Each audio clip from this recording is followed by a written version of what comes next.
Okay. Well, Tyler, it's really good to see you again. And you were having a question about uh, you actually mentioned the issue of uh, that you had to you couldn't get into a sense of gladness that you felt that the sensations. Can you speak more about that? Yeah, sure. So I was feeling I was negative sensations would arise, and I was trying to, as you phrase, gladden the mind. And the strategy I had been using before was I would try to kind of force will myself with raw will Mhm. to be into You a ought to. happy You sensation. ought to be happy. Exactly. Be happy, damn And it, or I'm going to bust your chops. I got it. yeah, so I would get myself into negative feedback loops, or I guess positive feedback loops, I should say, where it would spiral and I'd feel even worse. Mhm. And so the change I've done recently is I've focused quite a lot on softening and kind of like the way it feels. Or I guess the metaphor that comes to mind is like, how when you're in a high impact situation, like a car crash or something, and if you soften your body and you relax, you don't get hurt as much, right? Well, it's Mhm. been kind of a similar, I feel like a similar way of like confronting the collision or the negative feeling directly, but while softening up and like accepting whatever is happening and just like, by doing that, it kind of just passes through you entirely. And so that's been like an interesting, like bit of a mind shift for me because it's something I've struggled with for a long time. And yeah, I was just kind of curious if that resonated with you in terms of like when you say gladdening the mind, if that's kind of roughly what you're referring to as well. Yes, we have to make sure that the words that we use to convey the information is picked up by the listener in the same mode. In fact, an example that happened just yesterday was I pointing out that when I look out and I see that tree, and I mention the word tree, and you take a concept of the word tree, more than likely you're going to grab a tree that you've seen before out of your own memory and probably a common tree. So when you hear the word tree, you're more than likely going to have the image of a pine tree or a deciduous tree like an oak or a pecan or something like that. To where when I said the tree that I was looking at was a fan palm, Hmm. which are very, very rare. That in fact, this is the only, I've got two of them here in the yard, and the only time that I've ever seen this kind of fan palm was in a nature reserve in Sri Lanka. Hmm. And so I use that as the example because I'm talking about a tree, but you've got no concept of the tree that I'm talking about. Your concepts are about different trees. And so the word tree is the word problematic. I should have used a fan palm because you can imagine what a fan palm is. You've probably even seen photos of them. Hmm. Okay, in fact, there's more than one kind of fan palm, but this one's the actual tree version of the fan palm rather than the fern version of it. But this is what we're talking about now. What does the word gladdening mean? So we need to have some other words for it, and then perhaps another word that we can use, something that will click for you, would be something like nourishing the mind or nurturing the mind. Hmm.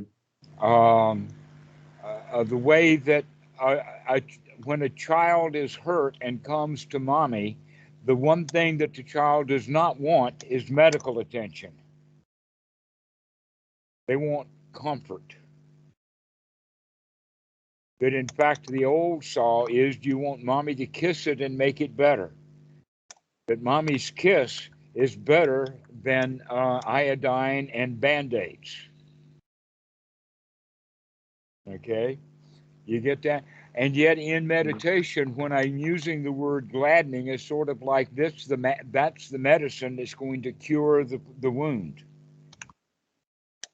We don't want to Hmm. cure the wound right now. What we want to do is nourish and nurture the child, the injured child. We're not interested in fixing the child that's broken. We're interested in nourishing the child.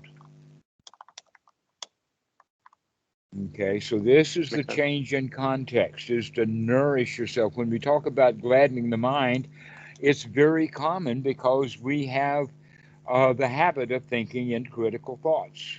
Oh, it's better that you gladden the mind. Why don't you do that? You should gladden the mind. Well, that's not going to gladden the mind. Telling you to do something is not going to get it done. And so we have to take a softer approach. You're exactly right when you use the word soften. We got to soften the approach. Um, you use the word sensation, and I want to make sure that we're using the right kind of terminology with that too, because normally I use the word sensation as, let us say, a touch or a feeling sensation of Mm. the body itself. Oh, sorry. Yeah, I guess to be more clear, what I meant is kind of the secondary effects of there's some kind of feeling, whether it be something in the body, like an uncomfortable posture, or kind of an agitation, maybe that's in the mind. And it's Mhm. more of a secondary response to that of, I don't like this thing. I want to get away from it. And then, and that's kind of what I was more referring to. And so once I have that feeling of this is a bad thing, and then my next immediate instinctual reaction is need to get away from it, need to gladden the mind. Then, oh wait, gladdening the mind is putting more, making me more anxious and more tight, and that's kind of the feedback loop I was getting into. That's exactly why we understand the teachings of the Buddha about, aha, I see you, Mara, is because the normal way is the critical thinking of this, damn it, I caught you again. There you are again. What the hell are you doing here? Okay, that's the kind of approach that you're taking Yeah. rather than, aha, I see you. I see you again. One of them has the attitude that something's wrong or bad here, and the other is the attitude of, oh, I just see my old friend again. It's so funny that you say it that way because sometimes when I've heard you say, "Oh, I see you, Mara," the way that I have interpreted that is through the lens of being 7 years old and hearing like my parents say, "Oh, I see you. I see what you're doing. I see what you're up to," and of like a judgmental like these negative emotions are actually sneaky and nefarious, and well, they are sneaky and nefarious, but something that like you need to be responsible for changing right now, I should say, Mm-hmm. or something that's kind of judgy, like you're doing something wrong. Precisely Uh, so. so Uh-huh. yeah, so rather than I think what you actually mean, which is like no, like I literally just see you, like I just see you, and like that's we Aha, can I leave it at see that. you. Uh-huh. Yeah. Okay. One of the ways that I describe this, which is kind of humorous, but it gets the point across, and that is when a tender infant is born. The tender infant is nourished by his mom. If mom does not nourish that child, the child will die. The child is completely dependent upon its mom. But Hmm. one of the things that mom wants for that child while she's nourishing it and keeping it alive and helping it to grow is that she wants the normal functions of the body to function normally. And so generally, I've seen it into the point that it's a family celebration when that 2 or 3 day old baby does his first poop, that first big turd. Okay, he's had enough milk now. He's got his digestion system actually in operation. The breathing comes first, but that digestion system is absolutely vital. And so that first turd proves from start to finish, from the lips to the butt, the system's working. And so we feel good and we congratulate everybody. And aren't you happy that that baby did a turd? Fast forward 16 years and that child grows up and now he's a 16-year-old and he's having a little problem with his daddy. And so he does the turd right there on the carpet in the front room.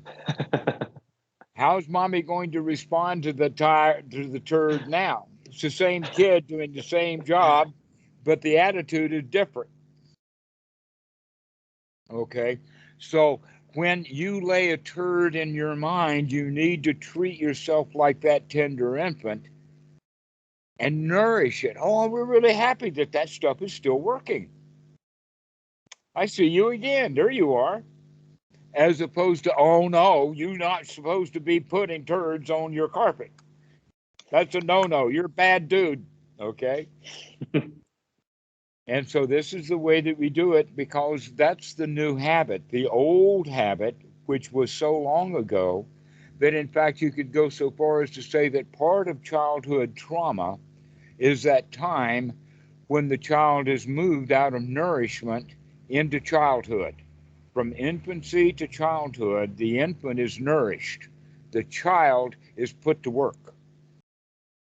A big time that that happens is when mom gets pregnant again, and now the kid is 4 years old, but now he's no longer the star of the show. He's no longer the object of affection and the object of the nurturing. Now he's mommy's little helper. That's the transition, okay? And so here we are now treating the mind like mommy's little helper. You got to do what you're told to do. I told you to gladden up. Why don't you gladden up? Or, I saw that and I don't like it a bit and I want you to change your mind. Okay, so this is all the Mm, critical thinking. That's what needs to be changed. that makes sense. Okay, it's the changing of the mind from the critical thinking into the nurturing thinking. Everything's okay. Yeah, you just laid a turd. Yeah, this marvelous turd. I can see what's going on. All right. Mm, A little bit deeper into it, there is actually a point on the path. This is known as the fourth knowledge out of seven on the noble path into the fruit of Sotapan. The part of the stream enterer comes after he's come to the understanding of dukkha nirodha big time. In other words, he is free from the doubt about what is the path and what is not the path, and that he sees now that the only thing there is to do is dukkha nirodha. When we see that only all we have to do is dukkha nirodha, that becomes the only rule that we've got. What that means now is that we are no longer trying to hide from dukkha. We want to see it directly.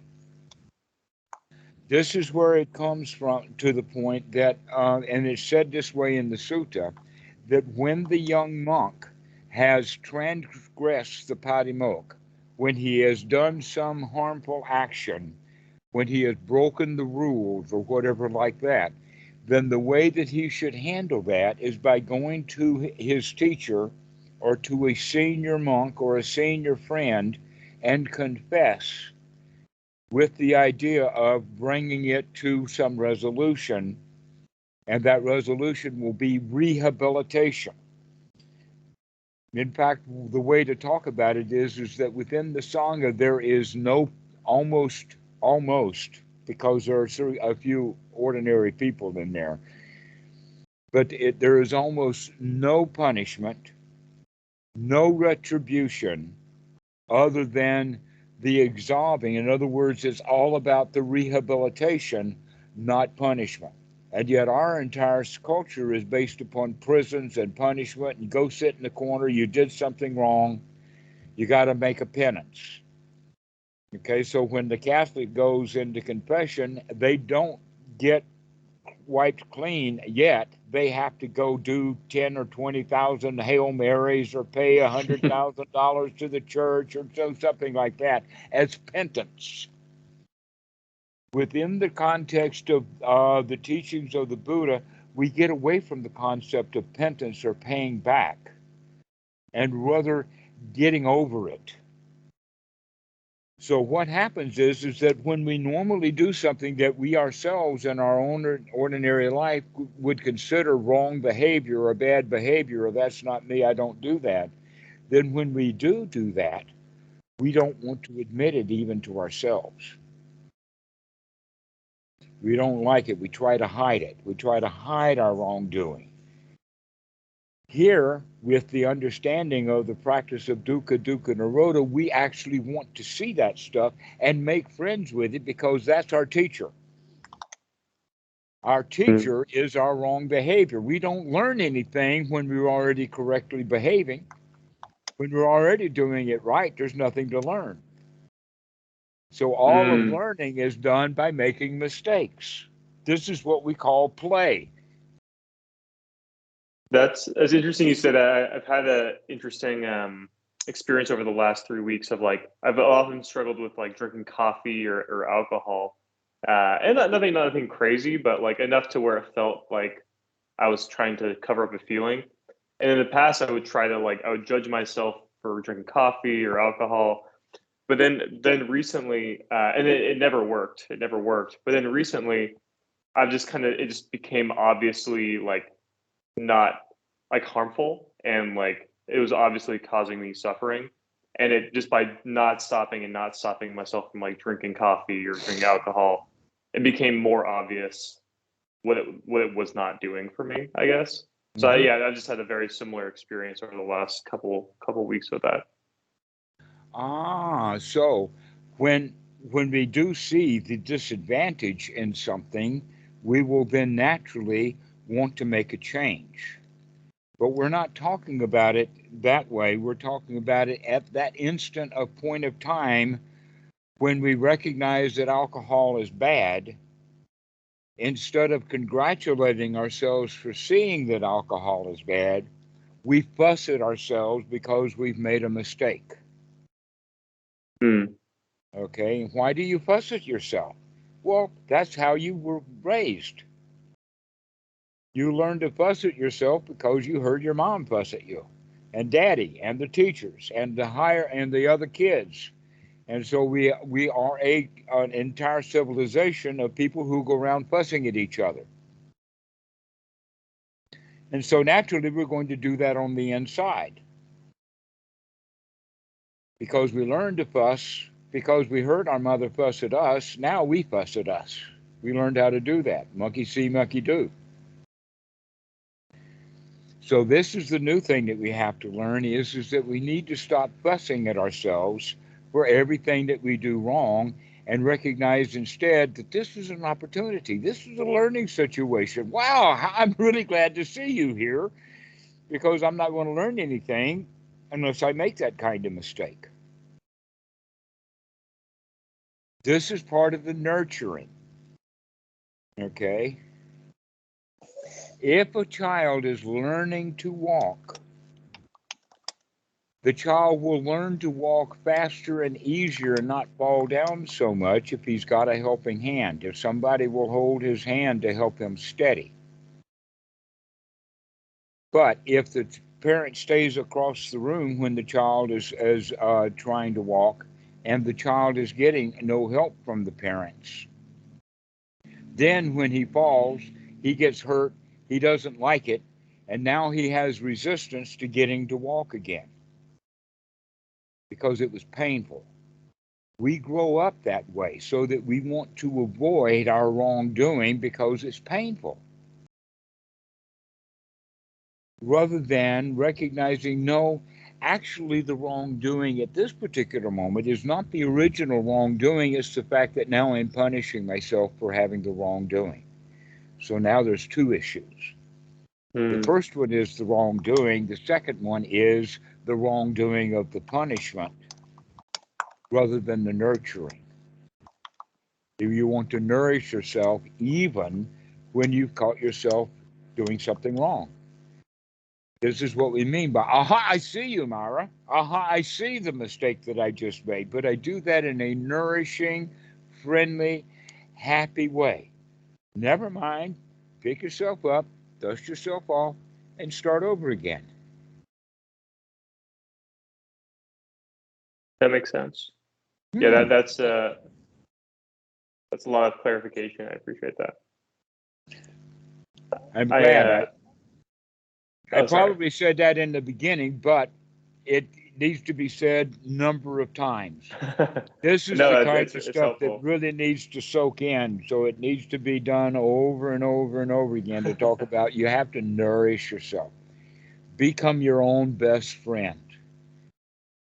I appreciate that. Yeah, I'm unlearning so much from the last 9 years or 29 years, so it's very, very helpful.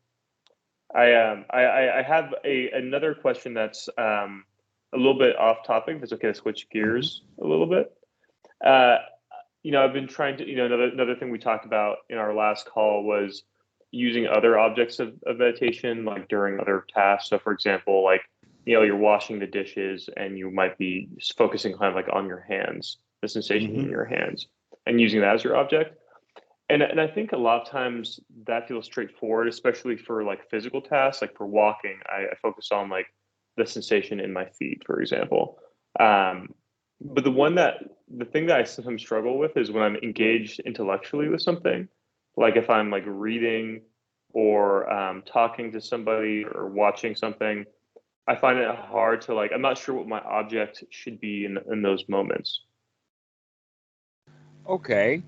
Actually, it depends upon the circumstances, and you just made two different circumstances. So let's talk about Mm, reading for a moment. I mm, would recommend to find some anchors in the text. And an obvious anchor is the paragraph. Another obvious anchor would be the page. Okay, this is what we mean is when you get to the next paragraph or as you start this new paragraph, the question that you're going to ask is, did I get out of the last paragraph the intention of the author? In other words, did I actually read it and understand it, or did my mind have the eyes go down every word while I was thinking about other stuff or only half paying attention to it? mm, Okay, that's a very interesting habit that we develop, that we start thinking that we're reading, we start reading, the eyes continue to read, but the data does not get mixed in. Here's another example would be um, listening to an internet broadcast. Are you really interested in it or not? Now, one of the things that we can do with this in order to understand consciousness is to have consciousness moving back and forth between two things to the point that you can keep track of what's going on with both of them.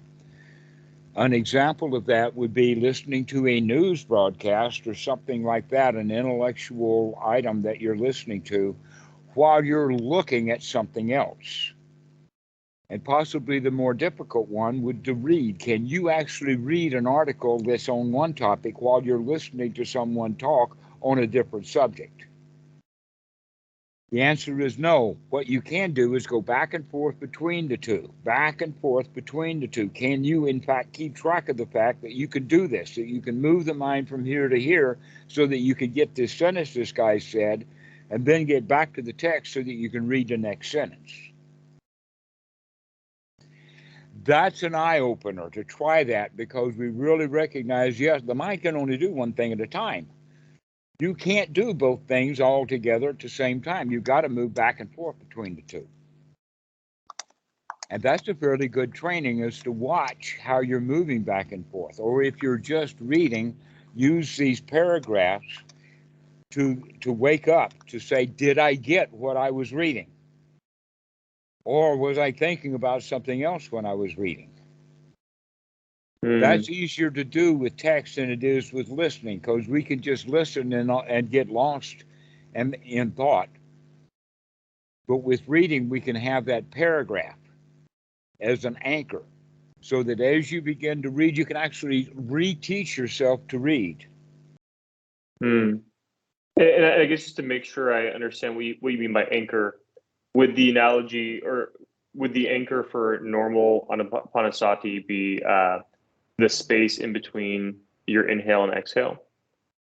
That would be one, or you could actually just say the entire breath sequence so that you have mindfulness on the in breath, you have mindfulness on the out breath, but you don't have to have mindfulness for the breath, the entire in breath. just one or two mind moments of sati to make sure that this is a long, deep in breath, and then the rest of the breath will be there for other mind moments. But by the time that you have the out breath, you want to come back and have mindfulness of this long out breath. So you begin to pay attention to the breathing while at other mind moments, other things will be happening. Oh, that's actually really interesting. You said that because something I've also been struggling with is sometimes I feel like I'm trying to be too laser focused on my breath, and it feels like I'm trying to have like single pointed focus on my breath, and I'm like kind of shutting out other sensations that are arising during that moment. So, but if I think I understand what you're saying like, well, what you really need to do with Anapanasati is that make sure you have these mind moments at these anchor points, whether it be like, the start of your inhale, the start of your exhale. And that's really more to anchor you and make sure that your mind's not drifting everywhere. But then the rest of that space, you can use that for all these other sensations that are happening. Mm-hmm. Oh my Exactly. God. Okay. That is a huge clarification for me. So that I appreciate that. Excellent. Okay. Okay, this is why we're talking about an opening, not a closing. But most Western mentality, especially when they hear the word concentration, they think of closing down to take away. In other words, I'm not supposed to do anything except just watch only the breath. Yeah. Okay. But um, actually, the word samadhi is not the word concentration. The word samadhi has a completely different meaning than concentration, and yet is typically translated as concentration.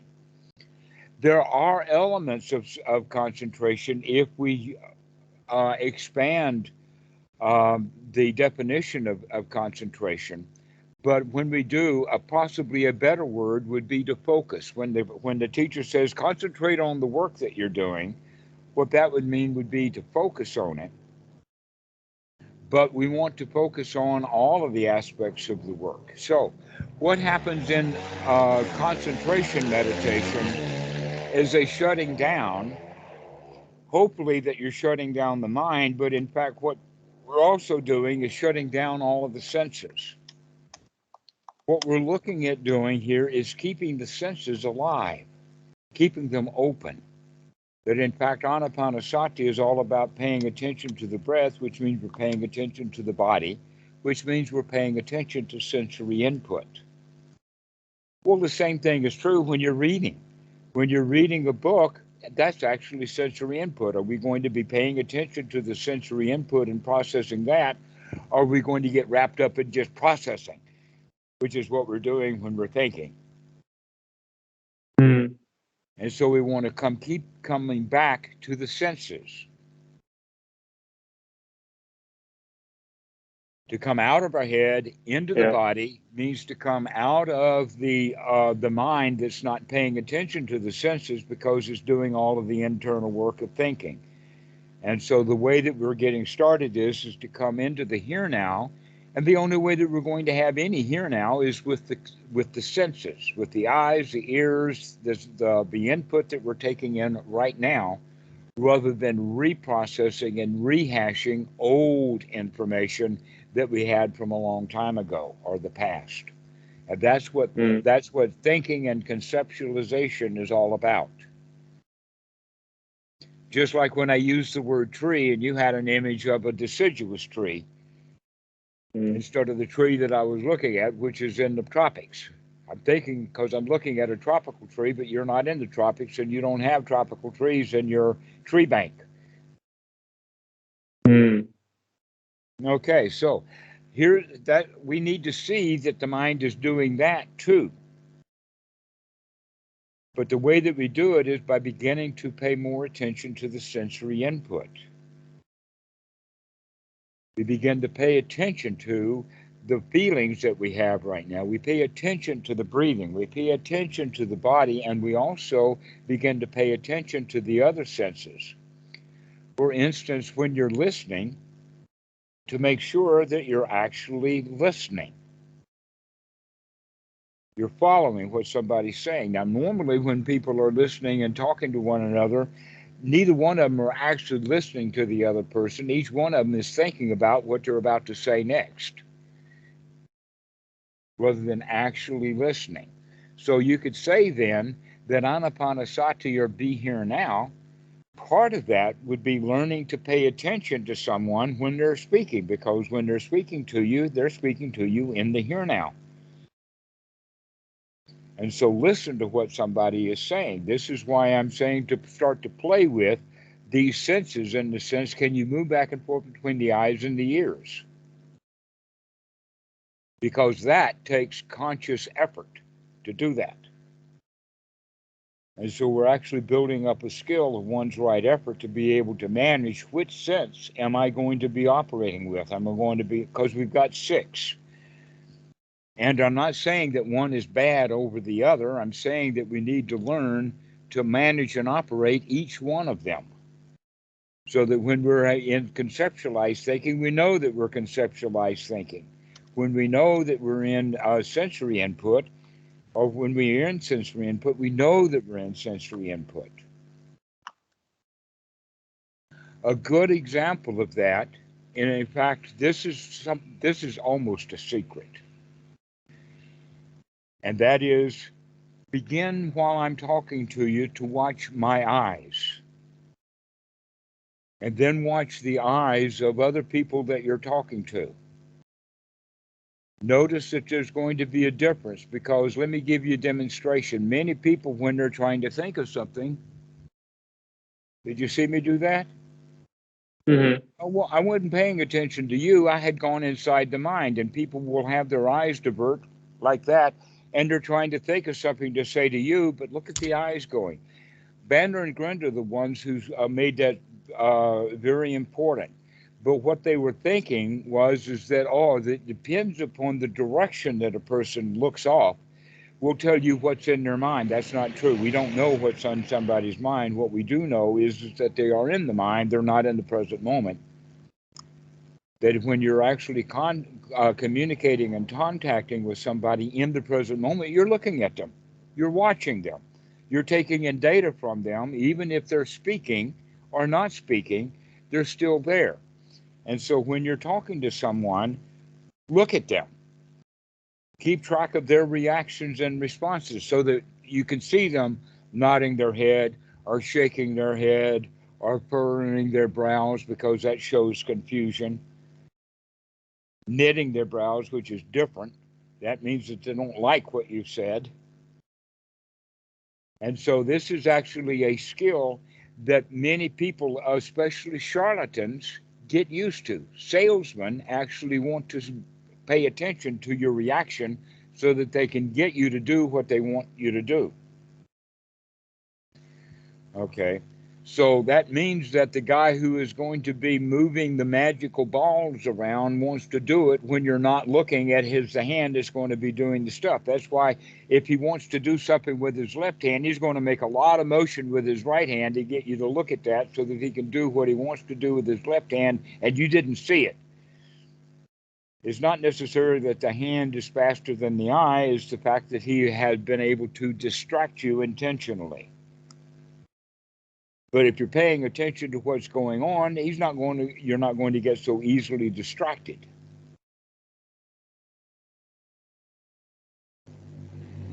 So this is where we can do that when we're talking to other people, when we're listening to other people. Pay attention to what your own body is doing.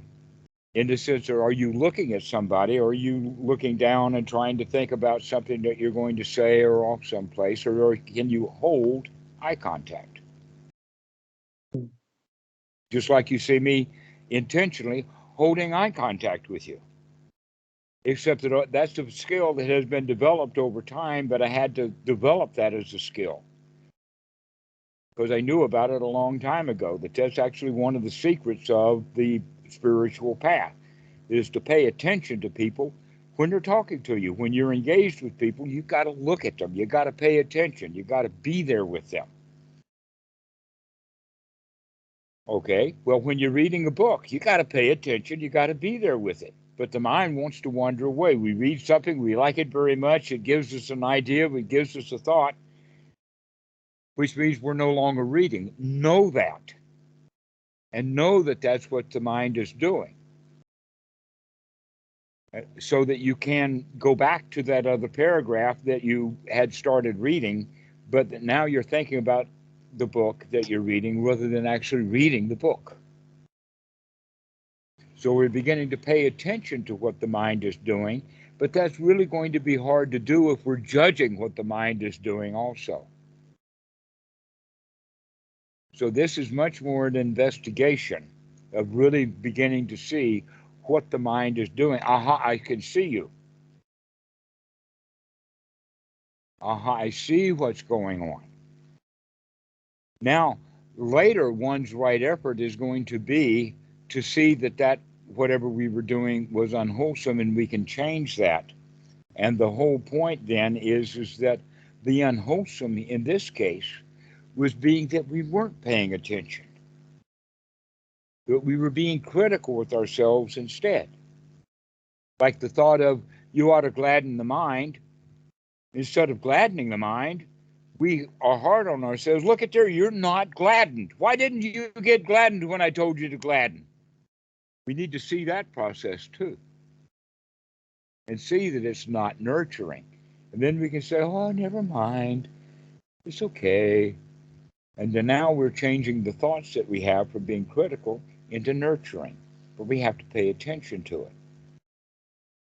This is one of the reasons why we want to practice sometimes in seclusion, is so that we're not distracted by all of the stuff that's in, so that we can actually focus the mind on what the mind and the body are doing, and we can stay more or less in the here now. But we're not concentrating, because in fact concentration almost always has the quality of work, struggle,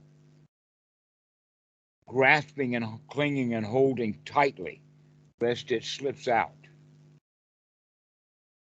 Okay, so let's recognize that tightening up, that clinging and holding to things, and relax the mind, relax the critical thinking, and come back to the point, everything's okay, everything is fine. Yeah, I can pay attention. Yeah, I can watch. And by doing so, we become more naturally attuned to the senses, where we can receive data in the here now, as opposed to just reprocessing old data that we normally do. We go around just rehashing and reprocessing the same old data all the time. This is what we call worry.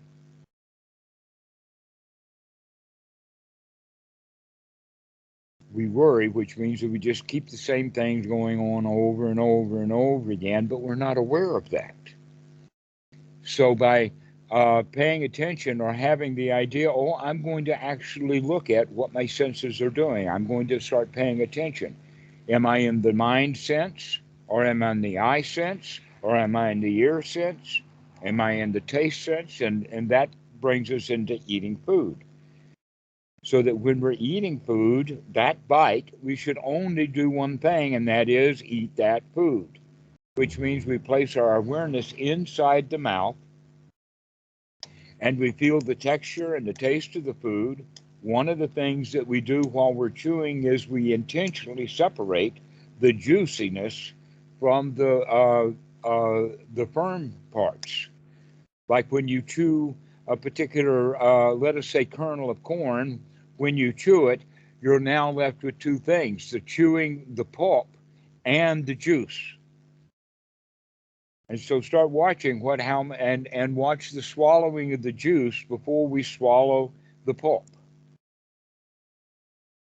While we're doing that, that means that it's a good idea to set your utensils down and stop playing with your food while you're chewing. But most of us, while we're chewing, we're getting the next bite ready. We're so greedy for the food that we're getting the next bite ready.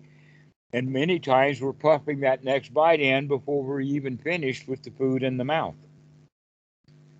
So one of the ways of practicing, because it's a rice-based diet, they talk about it in the sense of rice, that you don't take the next bite until the last grain of rice is out of the mouth and down the gullet. And when the mouth is empty, now I'll pick up the utensils and cut the next piece, or now I'll put my hand back in the bowl and get the next morsel.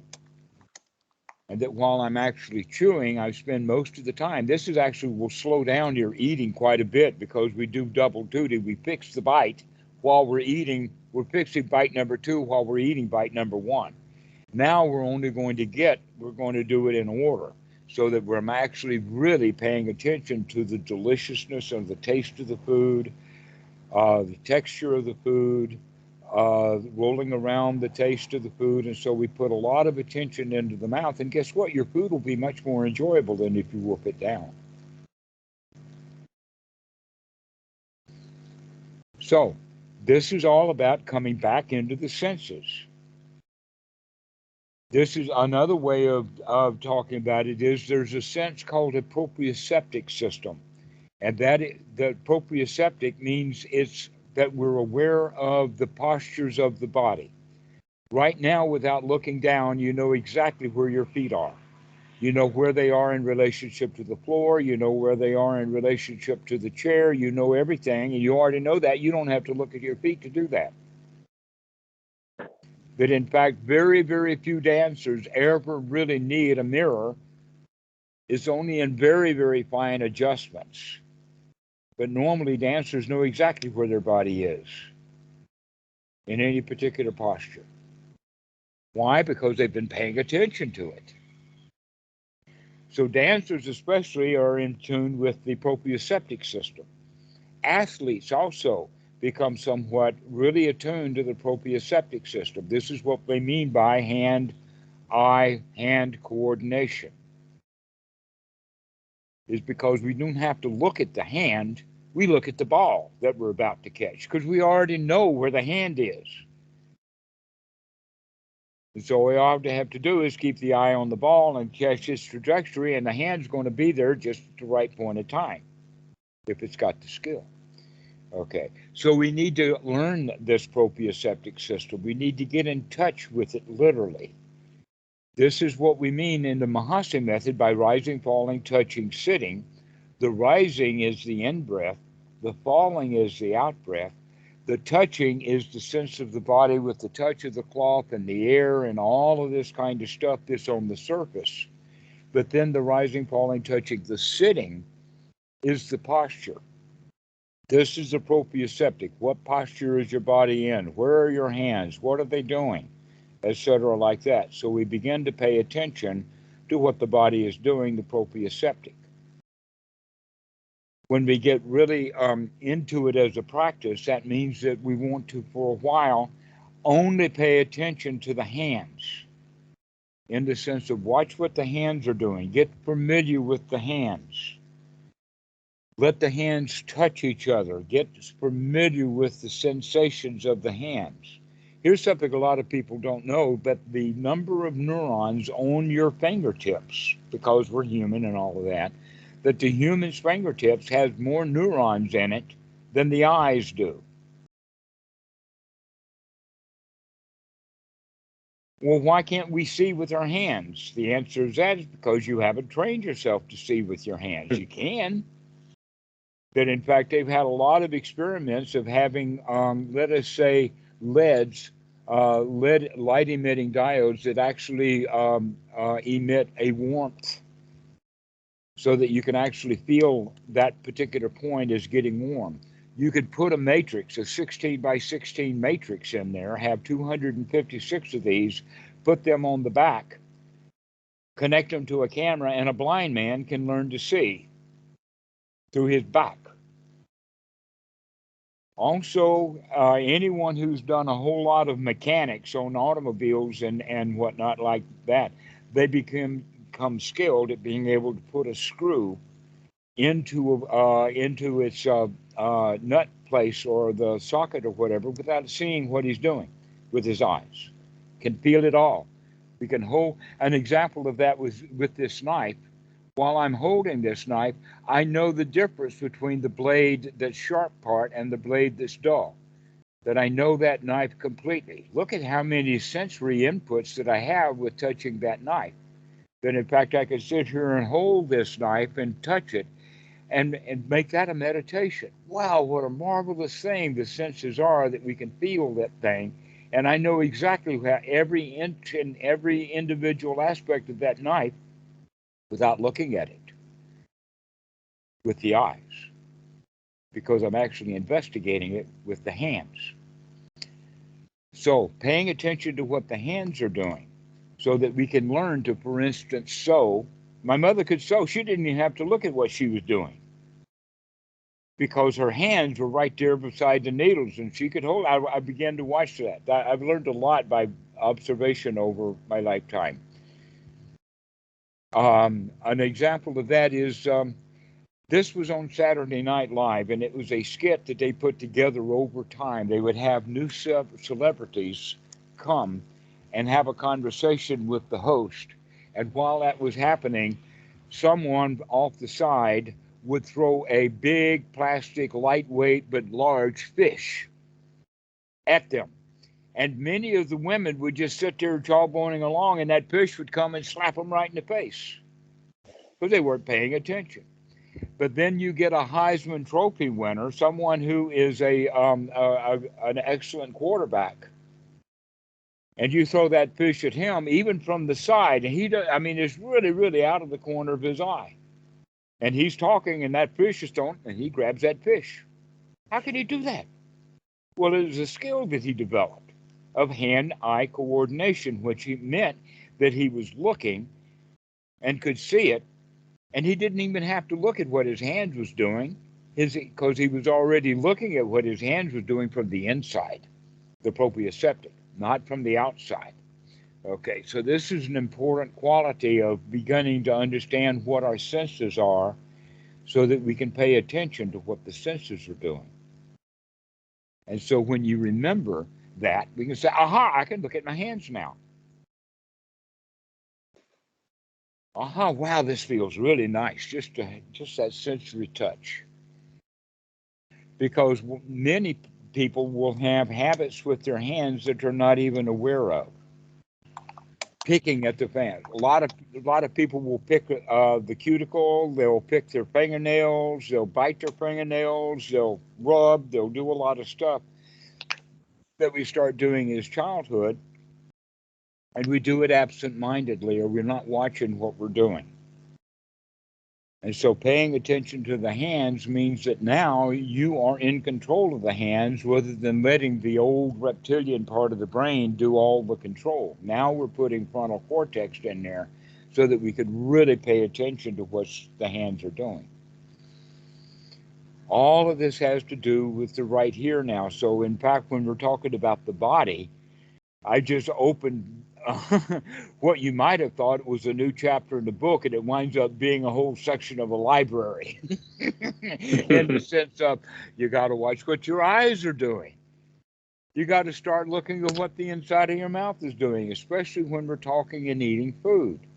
You got to look at what the hands are doing. And so this whole idea of getting in touch with the body is a whole new wake-up experience because there's so much going on with the human body that we don't pay attention to when we're thinking. So this is anapanasati for you is in fact is using the body as an anchor to come into the here now, and the only way that we can be in the here now is in the senses, our sensory input that's happening right now, as opposed to thinking about things and conceptualizing, which means that we're dealing with the past and the future. And the idea then is that the past was dangerous. It has been dangerous. I have been cut. I have been wounded. I have been stabbed. I have been ridiculed, etc., like that. And so the past is riddled with dangers, and I remember those dangers, which means I can bring them up and be in a sense of danger just by reminiscing. But generally, the situation is right here, right now, is safe. Think about all the bad things that have happened to you. Guess what? None of those things are happening right now. Right now is actually quite nice. Right now is okay. The future, who knows what that's going to be? It could be dangerous, especially if my past was dangerous. But right now, there's no danger. And we can relish that. We can actually feel like, guess what? There's nothing wrong. There's nothing amiss. Everything is okay. And if there is anxiety, that normally is coming from conceptualized thinking about the past. There's many examples of this. One of the examples that this is actually an interesting one. You're tooling down the road on the way to some appointment. In that appointment, you need a piece of paper or maybe your cell phone to get in the building or something like that. But you're tuning down the road on the way to the appointment and you realize instantly that you've forgotten something, you left it at home. What's going to be the feeling state now? Now we're in a hurry. Before we were just tooling down the road, but then one thought, just one little thought, and now we're in a hurry. We're tensed, we're uptight. We turn the car around and we race home to get that object, and then we race back with somehow mentality that we've got to get there. Now with the new plan of having to gone home and got the item, and I still got to get to the office or get to that appointment on time. And so now I'm in a hurry, which means now I'm dangerous out on that road because I'm not paying attention to the driving. I'm paying attention to the fact that I'm in a hurry and I got to get there. Has that ever happened to you? It has, yep. Yeah. And all it took was just one thought moment. Another example of that is that a bill comes in, we open it, we see the invoice, we take a look at it, the invoice is high, yuck, I don't like it. That power bill is too high or something like that. And so we set the bill down. We don't pay it because we don't like it. But then 10 minutes later, just a flash of that invoice, maybe just the colors of the invoice. You don't even see the invoice clearly because you didn't really see it clearly in the first place. But you did get enough of a mental image so that all we have to do is have just one little thought moment of that invoice, and now we feel bad again. Then a few minutes later, we have another thought of that invoice, and we feel bad again. Until we pick that up and recognize that much of our bad feelings are triggered by a thought that doesn't last very long, but the feeling does. It's almost like that one thought moment, all it had to do was just flip a switch of adrenaline. And now you've got all this adrenaline flooding into the system.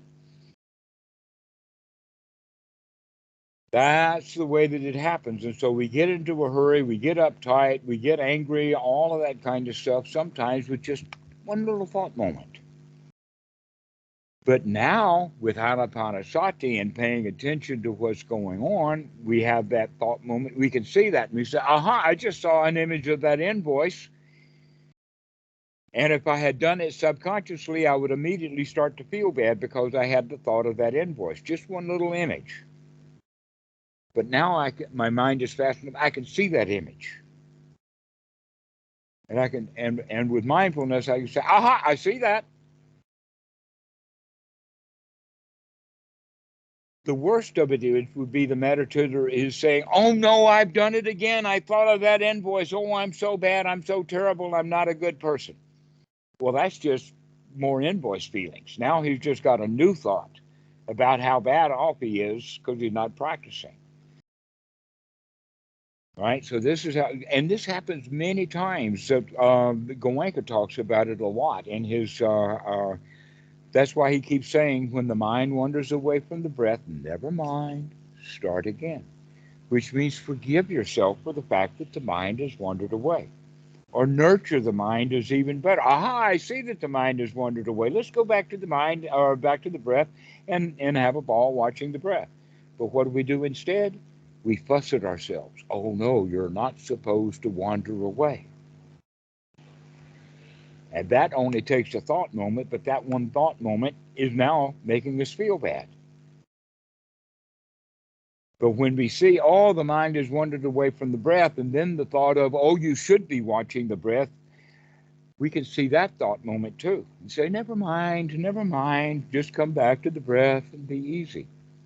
So this is why paying attention to what the mind is doing is a good exercise because a lot of what the mind is doing is very fast, a flash. In NLP, they call that a see feel. We see something and we immediately feel it. So we start to see those images in the mind and recognize that, oh, that's just the way the mind functions. That's the way it works. Am I glad that I can see that stuff or not? As opposed to taking the attitude of criticism, oh, not only do I see it, but I hate it. You're not supposed to do that. So one of the examples that I use is the guy sitting there and he's watching some video, he's on YouTube or whatever like that, and while he's watching it, the thought comes, you ought to be meditating. And then he starts to feel bad, and the next thought is, I don't want to meditate, I want to watch the video. And then the next thought, you ought to be meditating. No, I don't want to meditate right now. And guess what? Now the guy's in bad feelings that he got because of thoughts of meditation. And he's not watching the video, he's feeling bad about not meditating. So he's lost on both counts. A better thing to do is when the thought comes, you ought to be meditating, the answer to that is, yeah, I ought to. That's the approach is that instead of having that thought as a critical thought, you ought to be doing something, followed by bad feelings because you're not. The answer is, yeah, that's good advice. I can do that. I can handle that. I can come out of the mind into the senses. Then, in fact, that dialogue, you ought to be meditating. Oh, I don't want to meditate. Oh, you ought to be meditating. No, I don't want to meditate. That's all mental anyway, and we're not even in the reality of the video that's on the TV screen. We're thinking about it instead. So begin to pay attention to that, but not in a critical way, but in a nurturing way, that we're on an investigation here and we really want to see how the mind works. Rather than judging it, it ought to be working this way or that way. This is where the nurturing comes in, is not being critical with ourselves in our investigation. To be joyful that we can see it. But we have to remember to do that. We have to remember, oh, I can nurture. Oh, I can be okay. Yeah, that turd's on the floor. Isn't that a marvelous turd? The baby has done his business. Isn't that marvelous? So this is the way that we begin to approach every moment. That every moment that we wake up, it becomes a marvelous moment. But the waking up sometimes is difficult because the waking up process becomes critical, which is exactly what you're talking about. You tell yourself to gladden the mind, but you're doing it in a critical way. Well, then, wow, it's so nice just to relax. So being nurturing, it's all back to that same thing, is we got to change the way that we think from being critical on ourselves or having unwholesome thoughts into having wholesome thoughts. That's a major, major change in one's life, is to begin to wholesomeize.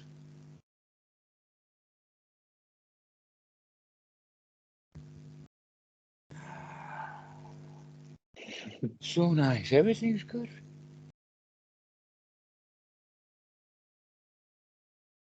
That's really helpful. Yeah, thank you. Well, go try that. Go play with it. It's a new toy to play with. To have a non-judgmental, non-critical mind, that everything is okay, everything is fine, we got this wired, and eventually you'll come to those kind of thoughts. I can do this. I am really on top of this. I really can pay it. I really like playing with my hands. I really like being in sensory input.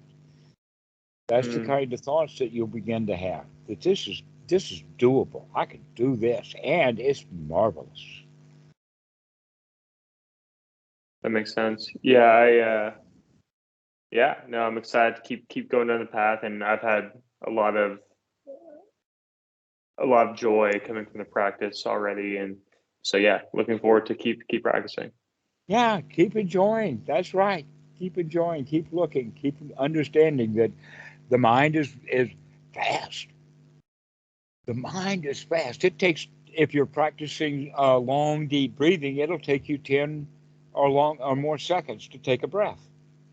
5 on the in breath, 5 on the out breath, and 2 between. That's 12. That's down to 5 breaths a minute, or a count of 12. That gives you approximately 120 mind moments. A lot's going on in that 120 mind moments, just in that one span of time of an in breath and an out breath. A lot of stuff's going on. Pay attention. Look at what you're doing. Start catching these mind moments. You'll begin to see, because a lot of times people will call and say, oh, I'm meditating, but I feel a lot of anxiety. What that means is that they're not paying attention to the thoughts that they had that brought up that anxiety. They're not fast enough yet. Mm. So the question is, can you increase that speed so that you can see that thought that gives the anxiety? Because it's not going to last very long. This means now that we need to keep moving with our awareness. So we don't just focus directly on just the breath, because we've got the whole satipatthana. You got the body, you got the feelings, you got the breath, you got the mind states, you got the mind objects. All of that stuff is happening. And we don't want to concentrate on one over the other. We want to open so that we can really see all of what's going on. That in fact, lost in thought and lost in meditation are often the same thing. This is why progress is so slow with people who are trying to go into deep meditation and focus the mind, rather than being alert to watch what's happening. So one of the examples of that would be the ninja training. That in fact, ninjas and Zen are very, very close. Have you ever heard of a Zen stick? No, I haven't. Okay, there is a particular kind of Zen stick that's made from a stick of bamboo, and they make a big slit in it down to a point that's got a hole, and then they shave it out so that the two pieces of the stick of the Zen have a gap. So when they hit together, they make a clapping noise, which makes a lot of noise. So when the Zen master hits the student with the Zen stick is what makes all the noise. That is not really a heavy duty hit. He didn't go whap like that. It's just like this, and that whap makes a lot of sound with that Zen stick. So the question is, who does the Zen master hit with the Zen stick? The students, no? Yeah, which student? Let us say The ones who are dozing off and lost in thought. That's one group. Who else is he going to hit? The ones lost in meditation. Yeah, okay, all right. So the way that you could say it is, all the Zen master has to know is to recognize, does this student know I'm here or not? And if the student doesn't know I'm here, I whack him to let him know I'm here. I'm right behind him. But if you're paying attention while you're breathing, you'll know that Zen master is behind you. And what are you going to do? You're going to slightly raise your posture. You're going to kind of let him know that you know that he's there. But if you're not paying attention to the Zen master, he's going to whack you. All right. Is that a concentration meditation or what? No, that's not a concentration meditation. That's an awareness meditation. Now, in a more advanced setting, in a actual ninja setting, the Zen master is going to sneak into the dorm at night with his Zen stick, and he's going to see the various students there sleeping. Who's he going to hit with that Zen stick? Not sure. The one who's still asleep. Because everybody else knows that the Zen master is going to come in the room. You better sleep pretty lightly so that you can wake up when he comes sneaking in.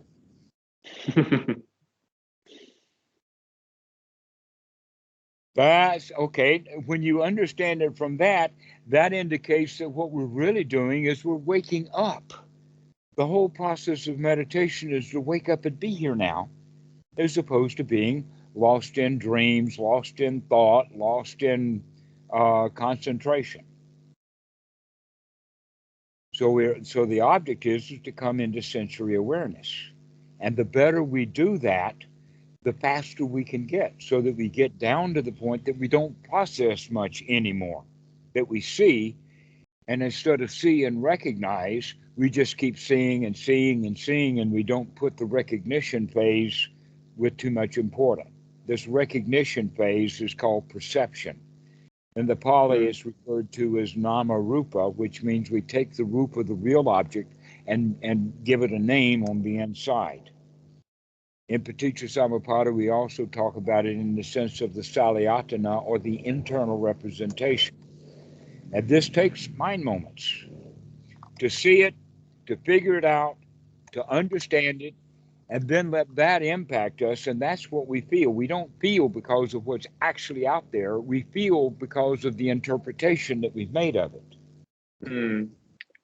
So is this the same thing as kind of like when I was doing Mahasi method, where like, you use labels in the beginning, but then eventually you drop the labels, Because things are like happening too fast. too fast? Yeah. Okay. The problem, though, with the Mahasi method is that they label the unwholesome thoughts without recognizing that they're unwholesome. So the skill then develops as the skill of seeing really what's going on, which means that we can see the garbage better and better. So the Mahasi method has the student beginning to live in his own city dump, Yeah.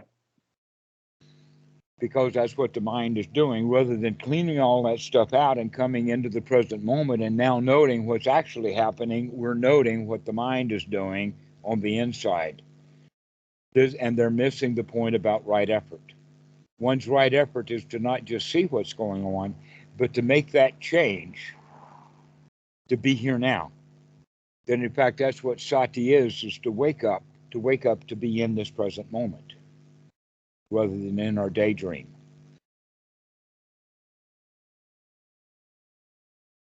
So that's the distinction in the Mahasi method, but the noting is the same, except that in this Anapanasati, we don't bother to label because we want to get rid of the labeling anyway.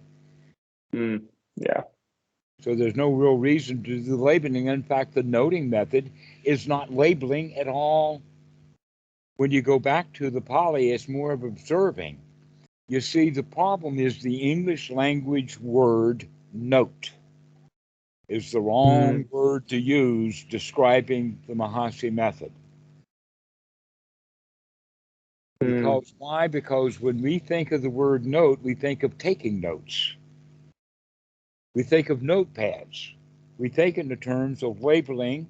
Well, that's what we've been doing our whole lives anyway. So we're not doing anything new when we're labeling, other than just seeing what's there and then labeling that junk, rather than making the determination that, hey, I should be in the here now. Let me come out of my daydream, rather than noting daydream and noting daydream and noting daydream and noting daydream. Because if we do that, we wind up in some sort of dark night of the soul. If we keep noting fear, then we're going to be fearful. If we keep noting our misery, we're going to be miserable. If we keep noting our despair, we're going to be in despair.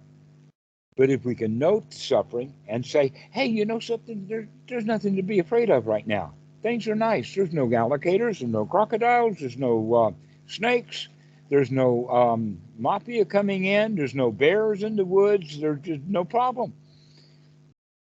And those are the kind of nurturing thoughts that we want to give ourselves, rather than noting the fear. Yeah. That makes sense. So that's the distinction between what we're doing. But the noting method that we're talking about is not the real Mahasi method.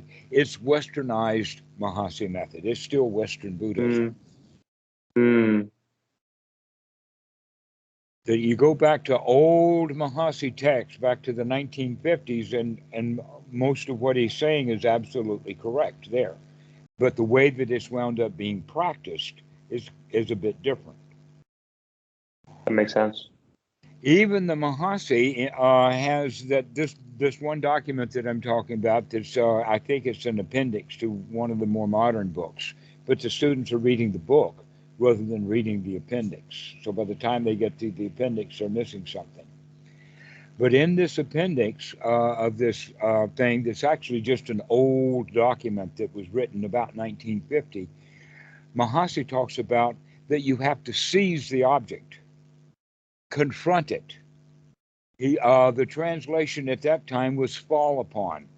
And that's a bit of a strange one until we recognize we're talking about falling upon the way that a group of thieves will fall upon a victim. Mm. So a better way of talking about it is just jump on it. You got to jump on your object. You got to jump on it and ride it like a horse. Or another way of talking about it, take control, seize it, Mm. grab hold of it. That's going to be an effort. And yet, Mahasi in the West, in modern times, we talk about just note the breath rather than seizing it. Okay? And so when you say like seize an object in the context of anapanasati, you mean we're both seizing the sensation of the breath, right? Your anchor point, but also all the sensations that arise in between all of those mind moments. You are Well, also actually, seizing each of those mind yeah, moments. right. And in the process, we're actually actively doing something like taking a long, deep breath. That's the seizing or taking control, right? Mm. As opposed to the Western Mahasi method is just watch the breath or just to note it. To where the real teaching of the Buddha that's even in the Mahasi is no, you've got to seize the breath. That's why the Buddha talks about mindfully breathing in long and mindfully breathing out long. That mindfulness here is actually seizing the object. Well, if the object is also the mind at a different point or mind moment, then we need to take that same technique and seize the mind the way that we have seized the object of the breath by controlling it. This is one's right effort to actually seize the mind and change what's in it. But if we see what's in the mind and don't like it, then we haven't changed anything. We're just doing the same old thing that we've done. So we need to know what's in the mind and then make the right effort to change it. Coming out of that critical mind into the nurturing mind. That's seizing the mind to make it change. Aha, I see you. So this is the way that we look at it, that we actually, the anapanasati, the way that it should be practiced according to the Buddha, is that it's an active meditation, not passive. To where choiceless awareness is a passive meditation. The Mahasi noting system is a passive meditation. This is an active meditation. If you're going to avoid the Zen master striking you with that Zen stick, you got to take an action. You got to sit up. You got to let him know that you're here or that you know that he's here. Okay, we got to make a change. We got to make an action here. We got to lengthen the breath. We got to not just see what's in the mind, we got to seize the mind and make it wholesome. It's an active process. Guess what? Effort, right effort, is part of the path. If there was no effort to it, if you just got passive choiceless awareness going on, that's not the Eightfold Noble Path. It's got a piece missing. We got to take the effort.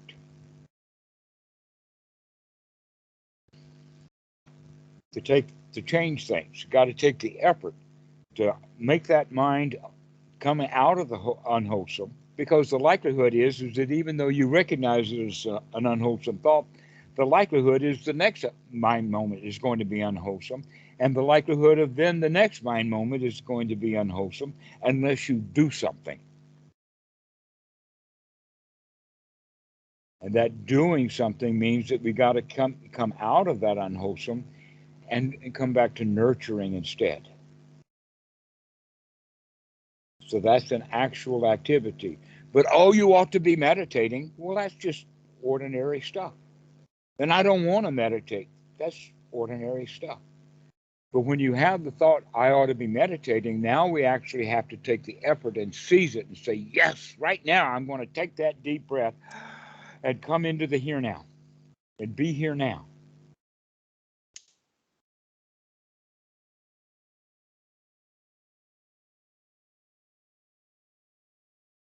Be here now. You've heard that before. Yep. So that's what it's all about. We got to seize the moment. Carpe diem, they say. You got to seize the breath. You got to seize the mind. You got to grab hold of it. You got to jump on it, confront it. That's the correct practice. This is not a passive meditation. This is an active meditation.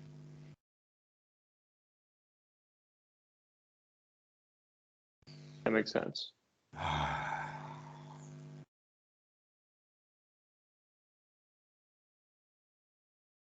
Well, Tyler, you go off and play with this. We've had quite a long discussion about it, but I think that you're getting the point. Yeah, no, this has been super helpful, and I appreciate you kind of reiterating these things because it's subtle business and it's easy to misinterpret. So I appreciate it. Excellent. Excellent. Well, we'll see you later. We'll see you All right. Friday. See you then. Bye. Okay, bye-bye. Really glad to talk with you. This has been great. Yeah, this has been really nice, Dhammarato. Talk to you soon. Okay, bye-bye.